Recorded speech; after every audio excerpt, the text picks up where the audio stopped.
started with a letter, one of those thick, cream-colored envelopes with my name written in looping, elegant handwriting I hadn't seen in years. My mother's handwriting.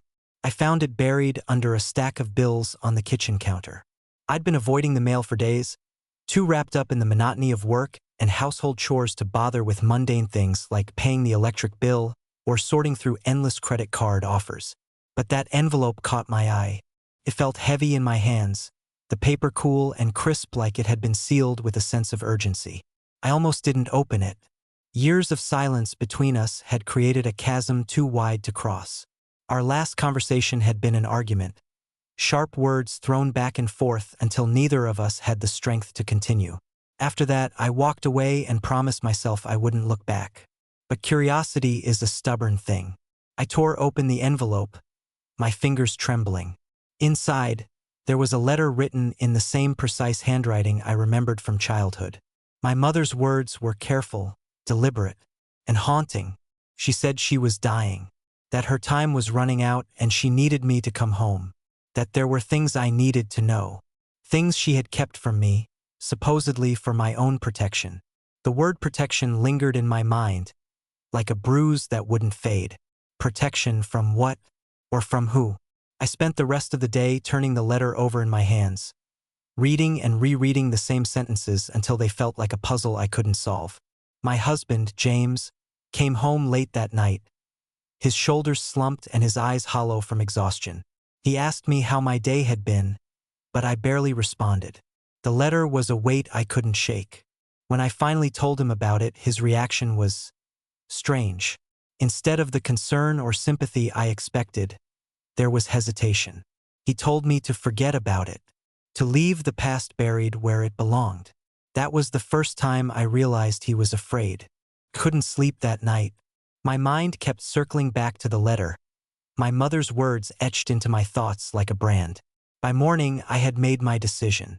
I packed a small bag, scribbled a note for James, and drove away from the farmhouse before the sun had even begun to rise. The road stretched out before me, wet and glistening under the pale glow of dawn. I had no idea what I would find when I got there, or if I even wanted to know. But something told me I needed to go, that whatever truth my mother had kept hidden all these years was finally ready to be unearthed. And deep down, I knew it would change everything. The drive to my mother's house felt longer than I remembered. The roads twisted through familiar landscapes that had once felt comforting but now seemed almost hostile. Overgrown fields, rusted mailboxes, and the occasional stray dog wandering aimlessly along the shoulder. I kept glancing at my phone, expecting James to call or text, but there was nothing, just the steady hum of the engine and the faint thumping of my heartbeat in my ears. By the time I reached the house, the sky had turned a dull, overcast gray.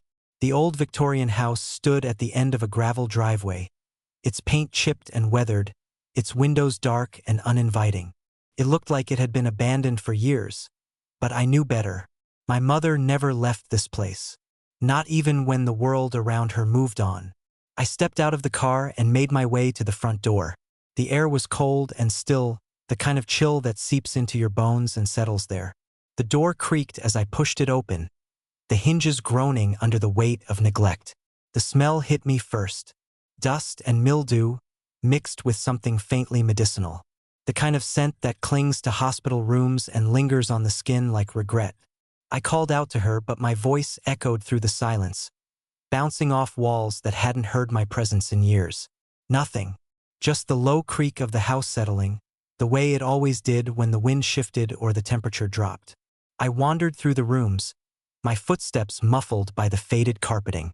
Everything looked the same old furniture, the same framed photographs lining the walls, their colors faded and edges curling. It was like stepping into a time capsule. I found her upstairs, lying in bed beneath a threadbare blanket. Her hair had gone gray, her skin pale and thin like parchment. But her eyes opened when I entered, sharp and clear despite the weakness that gripped her body. She looked at me for a long moment, her gaze searching mine as if trying to decide if I was real or just another memory. She said I had come and that I had always been stubborn, always needing answers. Her words stung, but I knew they were true. She mentioned a box in the attic, that it was mine and always had been. She said she kept it locked to keep me safe, to keep me from knowing things that could destroy me. My chest tightened with frustration, and she thought now was the time to tell me. After everything, she said it was the only time, because she was dying, and because I deserved to know the truth even if it broke me. I wanted to argue, to demand answers right then and there, but something in her expression stopped me, a kind of desperation I had never seen before. Without another word, I turned and made my way to the attic. The stairs creaked beneath my weight, the air growing colder the higher I climbed. The attic door stuck slightly, but I forced it open with a grunt of effort. Dust filled the air, swirling in thin beams of light that seeped through the cracks in the roof. Old furniture loomed like forgotten ghosts, shrouded in sheets that had yellowed with age. I found the box tucked away beneath a pile of discarded blankets. It was small, wooden, and secured with a brass lock that looked older than me. I carried it downstairs, my hands shaking as I placed it on the edge of my mother's bed. Her eyes flickered to the box, then back to me. She said I would need the key, that it was hidden in the room I grew up in, under the floorboard. Her words were weak, each one a struggle.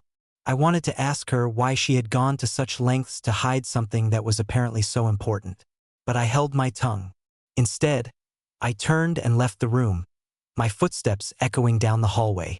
Whatever was in that box, it was mine now, and I intended to find out exactly what she had been hiding from me. The room I grew up in felt smaller than I remembered. The faded wallpaper clung to the walls, its floral patterns chipped and yellowed with age. Dust coated every surface, the air thick and heavy with the scent of neglect. I stood in the doorway for a moment, letting the memories wash over me. Childhood laughter, late nights spent reading under the covers, arguments and apologies.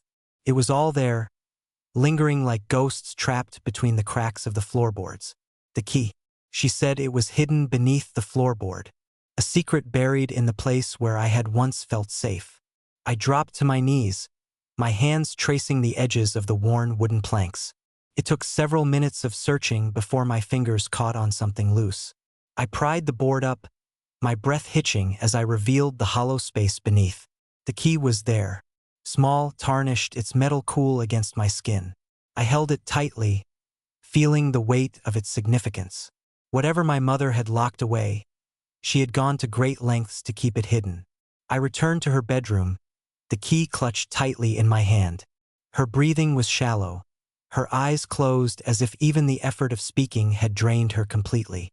I looked at the box resting on the edge of the bed. Its wooden surface was smooth and polished, the brass lock gleaming despite its age. The air felt colder as I slid the key into the lock, my fingers trembling.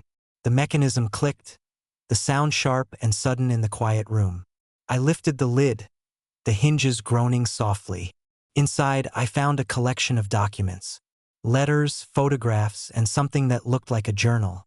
I pulled them out one by one, my eyes scanning the faded ink with growing unease. The photographs were old, some of them black and white, others faded to sepia tones. Images of people I didn't recognize, men and women dressed in formal clothing, their expressions solemn and unreadable.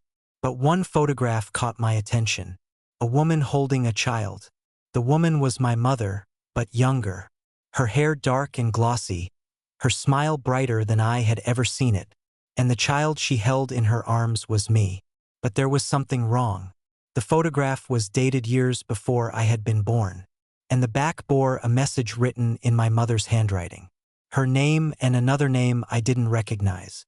The letters were worse, desperate pleas, apologies, confessions of things that had been kept hidden for years, mentions of a man I had never heard of, someone who had been important to her. The journal was filled with entries scrawled in frantic handwriting, my mother's thoughts unraveling with each page, regrets, fears, and a warning that repeated over and over again. Trust no one. I sat back, my hands shaking as the weight of it all settled over me. The truth she had tried so hard to bury, the reason she had pushed me away. She had been trying to protect me, But from what? Or from who? The air in the room felt stifling. I rose to my feet, the journal clutched against my chest. My mother's breathing had grown weaker, her chest rising and falling with uneven rhythm. I wanted to confront her, to demand answers, but I could see the truth etched into her features. She didn't have the strength to explain everything. She had left the answers for me to find, and now it was up to me to piece them together. The house felt colder than ever as I moved through it, the shadows stretching long and thin across the floor. Whatever secrets my mother had hidden, they were mine to uncover now, and I would not stop until I understood everything. The house felt different after I opened that box, as if the very walls were aware of the secrets now unearthed. The air had grown colder, the silence deeper. I wandered through the rooms like a ghost, my thoughts tangled and heavy. The journal had been the worst part.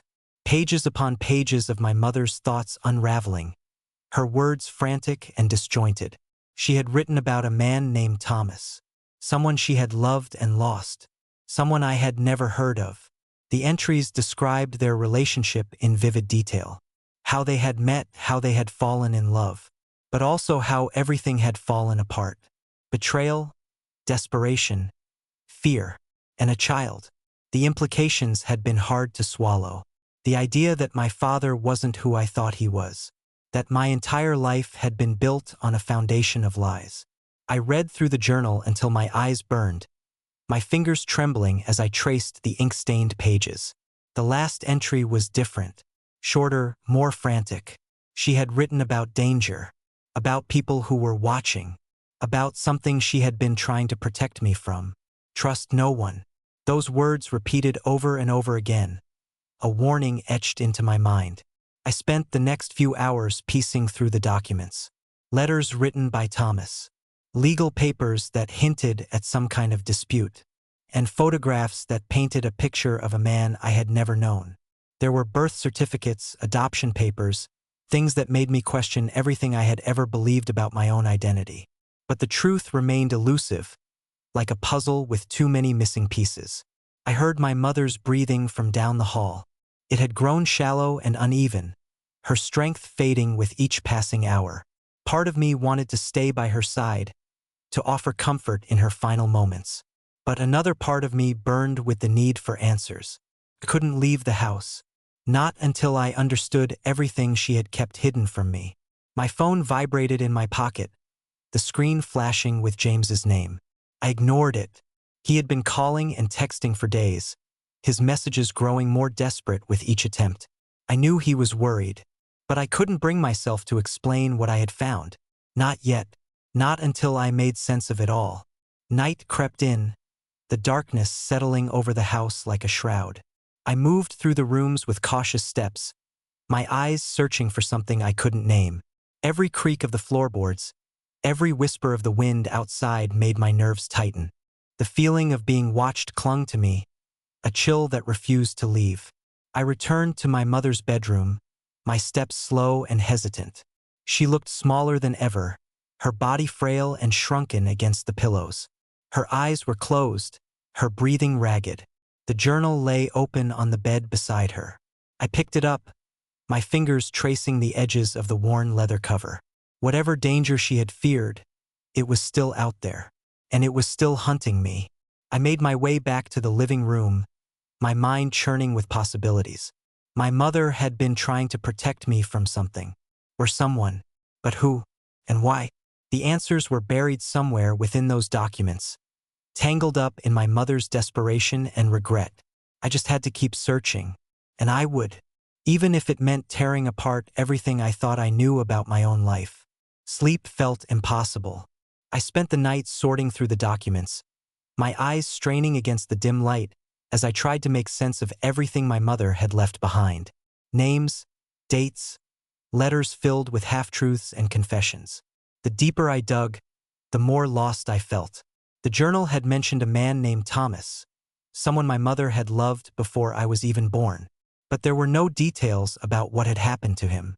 Only that he was gone and that my mother had been left to pick up the pieces of her own life.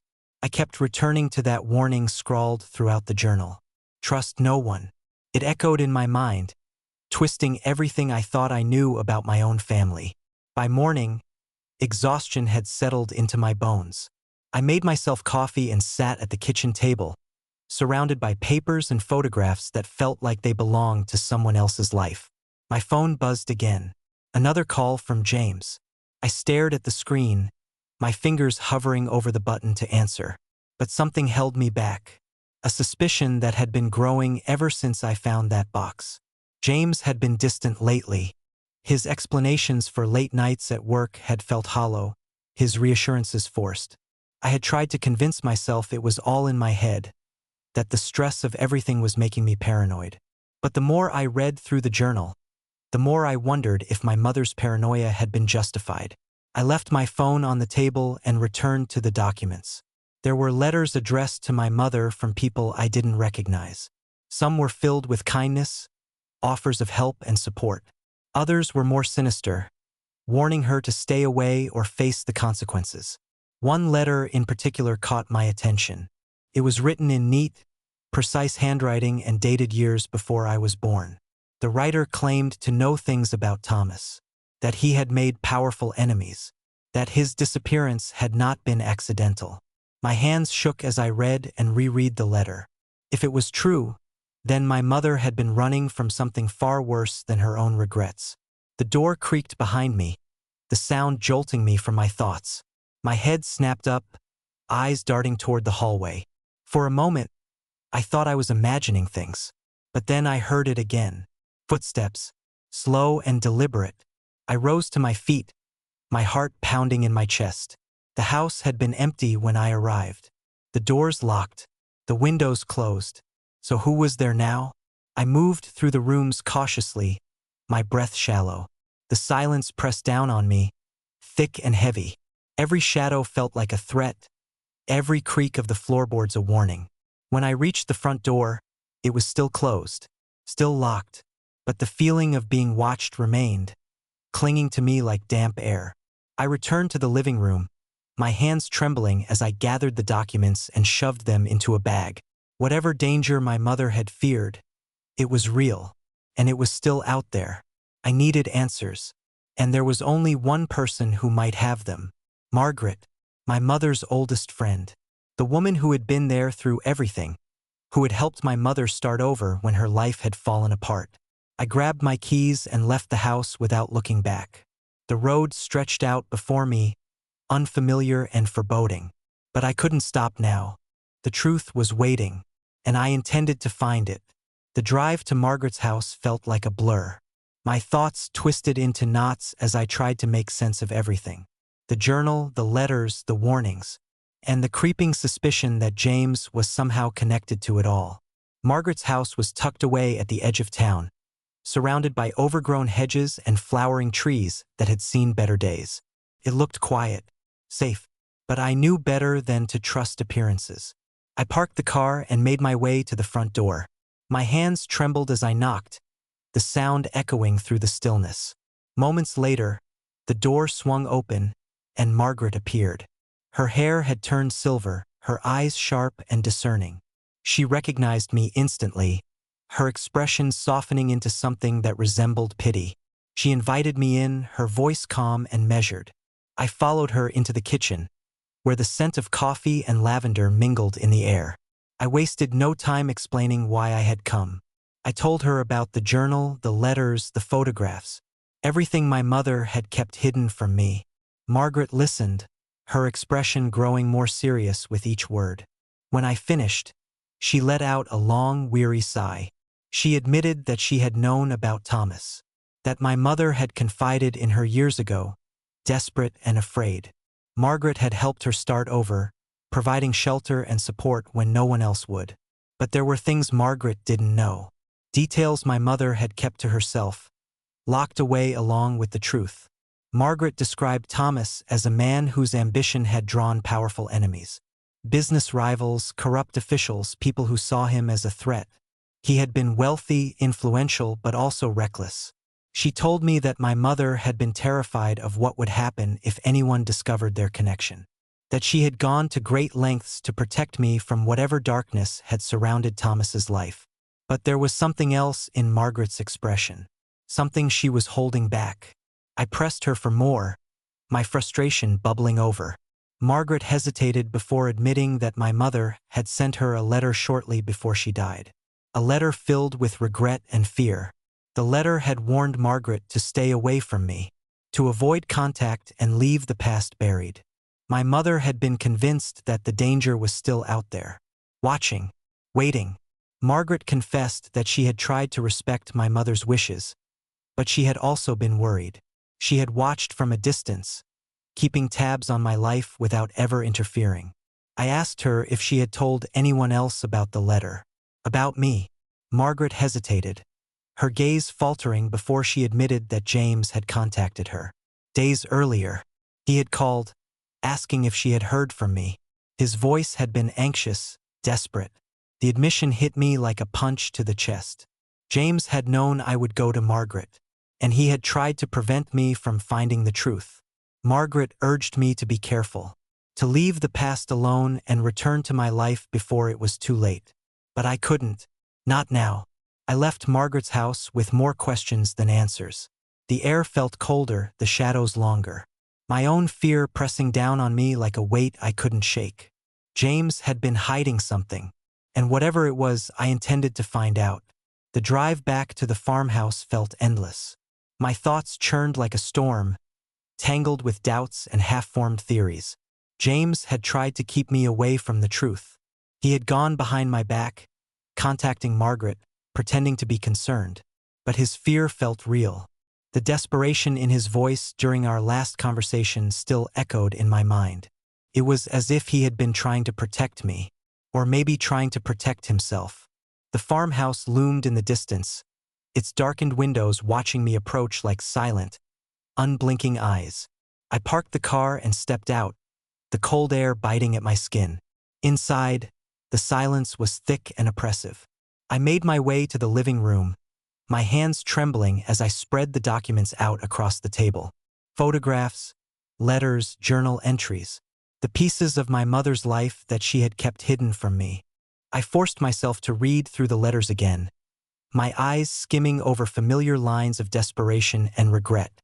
Mentions of Thomas, warnings about people who wanted him gone, messages written in his own hand, his words growing more frantic as the danger closed in. But something else caught my attention. A letter written by my mother, addressed to someone named Andrew. The tone was different, apologetic, pleading, as if she had been begging him for help.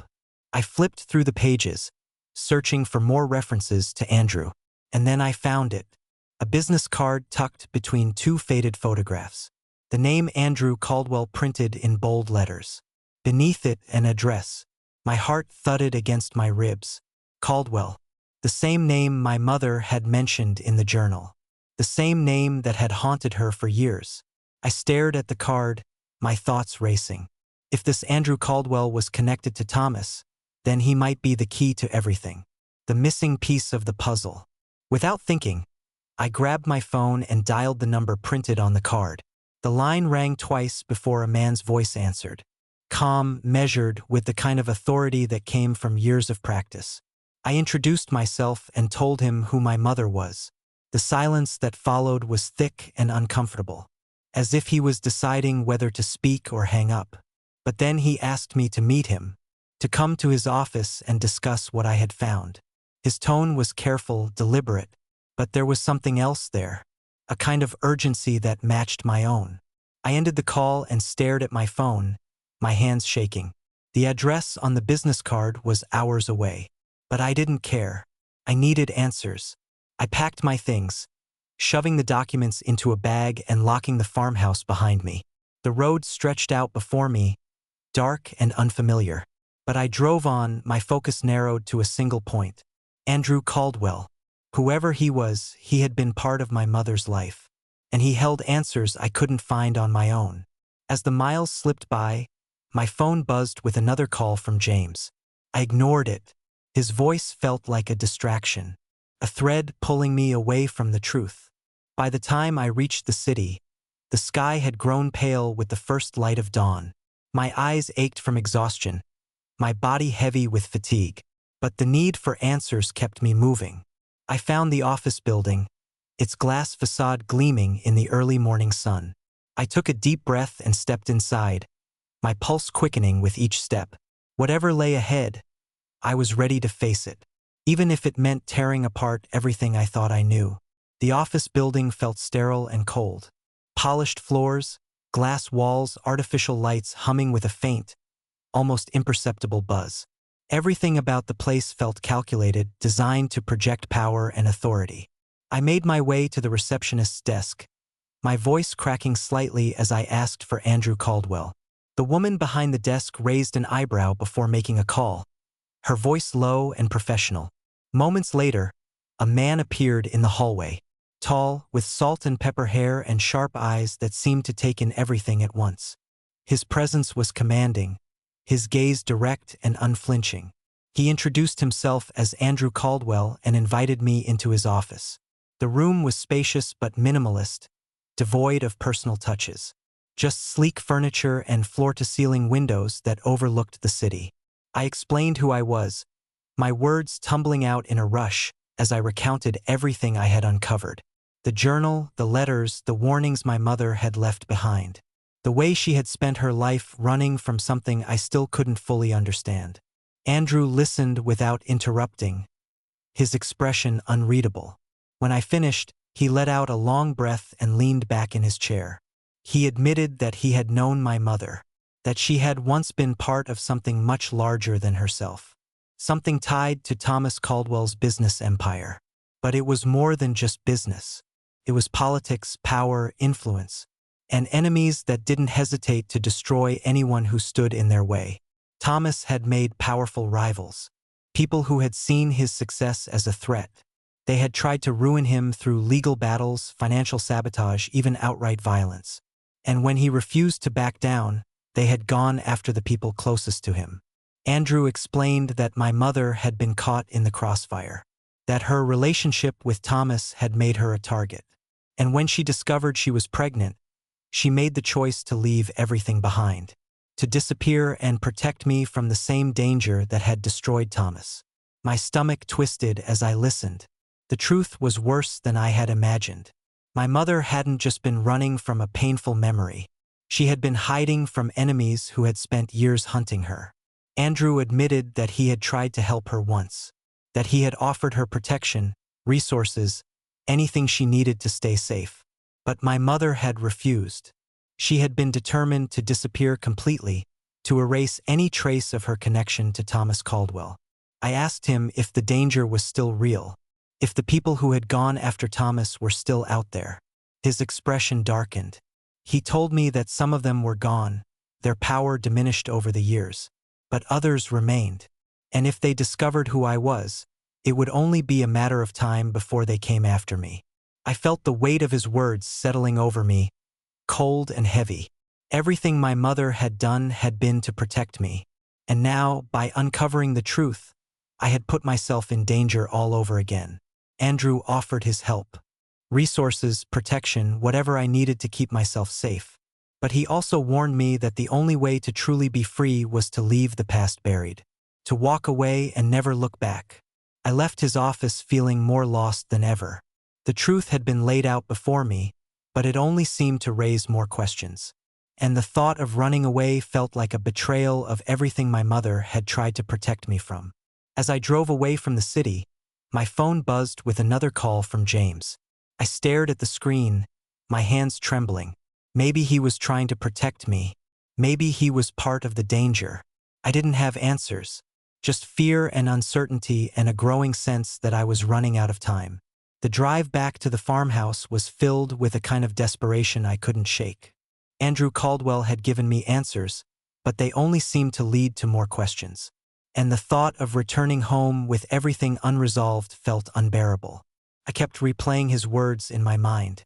Warnings about powerful enemies, threats that had lingered for years. People who would stop at nothing to erase the legacy of Thomas Caldwell. People who would target me if they discovered who I was. But the part that haunted me most was the mention of James. The way Andrew had asked if I trusted him. If I was certain that he hadn't been manipulated or coerced by the same forces that had once hunted my mother. The doubt festered in my mind, growing stronger with each passing mile. Every unanswered call from James felt like another piece of evidence, as if his insistence that I abandon my search was meant to protect something other than me. I reached the farmhouse just as the sun was beginning to set. The sky was a deep, bruised purple, the air cool and heavy. I unlocked the door and stepped inside, my eyes immediately drawn to the living room where I had left the documents spread out across the table. But something was wrong. The papers had been disturbed, the photographs scattered haphazardly. Panic rose in my chest as I searched through the mess, trying to determine what was missing. My mother's journal. It was gone. I tore through the house, my hands shaking as I searched every room. But it was nowhere to be found. Someone had been here. Someone who knew exactly what they were looking for. My phone buzzed, the sudden sound making me jump. I glanced at the screen and saw James's name flashing. Against my better judgment, I answered. His voice was frantic, his words tumbling over each other in a rush. He asked where I was, begged me to come home. But I couldn't listen, not with the truth still hidden and the danger closing in. I demanded to know if he had been to the farmhouse, if he had taken the journal. His silence was all the confirmation I needed. He admitted that he had come to the house, that he had taken the journal to protect me, that he had been trying to shield me from something I couldn't understand. But his explanations felt hollow, his motives tangled with guilt and fear. And beneath it all, I sensed something darker, a desperation that went beyond concern. He pleaded with me to stop, to leave everything behind and return home. But I couldn't. Not now. Not with the truth slipping further from my grasp. I ended the call and stood there in the darkened house, my heart racing. The pieces of the puzzle were still scattered, but I was beginning to see the shape of something terrible. James had been lying to me, manipulating me. But why? What was he trying to hide? And how far would he go to keep me from uncovering the truth? I couldn't stay at the farmhouse any longer. The danger felt too real, too immediate. Whoever had taken the journal knew more than I did. And if they had gone to such lengths to retrieve it, then there was something within those pages that they were desperate to keep hidden. I gathered the remaining documents, shoving them into a bag with trembling hands. My mind raced with possibilities, each one worse than the last. There was only one person left I could trust. And if I wanted to uncover the truth, I would have to confront James directly, even if it meant tearing my entire life apart. Confronting James felt inevitable. The lies, the manipulation, the desperation in his voice every time he tried to pull me away from the truth. Everything had led me to this moment. I drove back to the city, my mind racing with possibilities. If James had taken the journal, then he was part of this mess. Whether he was trying to protect me or hide something for himself, I couldn't be sure. But I needed answers. When I reached our house, the sky was dark, clouds hanging low and heavy. The air felt thick with the kind of tension that always preceded a storm. James was waiting for me, his expression twisted with worry and something else I couldn't quite place. Guilt, fear, maybe both. I demanded to know where the journal was. He hesitated, his eyes flickering away from mine before he admitted that he had it, that he had been trying to protect me from the truth my mother had left behind. His explanations tumbled out in a frantic rush. He claimed that the journal contained information about people who were still dangerous, people who had spent years trying to erase the memory of Thomas Caldwell, and that by digging into the past, I had put myself directly in their crosshairs. He told me that he had been approached by them, threatened, that their influence stretched far beyond anything I could imagine. I listened, my anger simmering beneath the surface. He had lied to me, manipulated me, all in the name of protection. But his words still felt incomplete, as if he was holding something back. I pushed him for more, my frustration boiling over. And finally, he admitted the truth. James had known about Thomas Caldwell before he ever met me. He had been part of an effort to track down anyone connected to Thomas's empire, to eliminate potential threats. and he had married me under the guise of protection. The betrayal hit me like a physical blow. Everything I had thought I knew about my life, my marriage, had been built on lies. James tried to explain that his intentions had changed, that he had fallen in love with me despite everything, that he had spent years trying to keep me safe from the very people he had once worked for. But I couldn't listen. The truth was too heavy, too devastating. The man I had trusted most in the world had been working against me from the beginning. I left that night, taking only what I needed. My mother's documents, the journal James had tried so hard to hide. Everything that could help me uncover the truth. The road stretched out before me, dark and uncertain. But I felt something I hadn't felt in days. Clarity, determination, the knowledge that I couldn't go back. The truth was mine to uncover, and I wouldn't stop until I understood everything. Thank you for listening to this story until the very end. What would you do if you discovered your entire life had been built on lies? Could you forgive someone who betrayed you to protect you? Share your thoughts in the comments. I would love to hear from you. Please note that this narration was created using artificial intelligence. I apologize for any errors or inconsistencies you may have noticed. Your feedback is incredibly valuable, so please let me know about any mistakes so I can improve future stories. Thank you for your support, and I hope you enjoyed this journey as much as I enjoyed telling it.